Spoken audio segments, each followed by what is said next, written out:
Jack ஸ்பேரோங்கிற ஒரு பெரிய கடற்கொள்ளைக்காரன் உங்களுக்கு தெரியுமா? கேப்டன் சொல்லுங்க.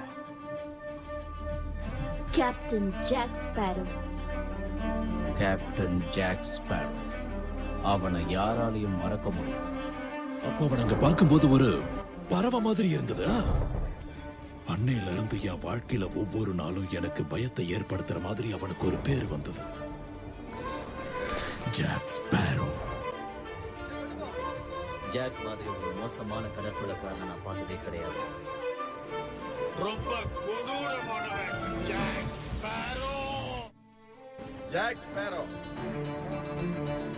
கடற்கொள்ளை, கடத்தல், ஸ்பானிஷ் கடற்படை அதிகாரிகள் போன்று ஆள்மாறாட்டம் செய்தது, பொய்யான கொடிகளுடன் பயணம் செய்தது, வெடிமருந்து திருடியது, திருட்டு, கொள்ளை, சட்டவிரோத செயல்கள், மற்றவர்களை ஏமாற்றியது.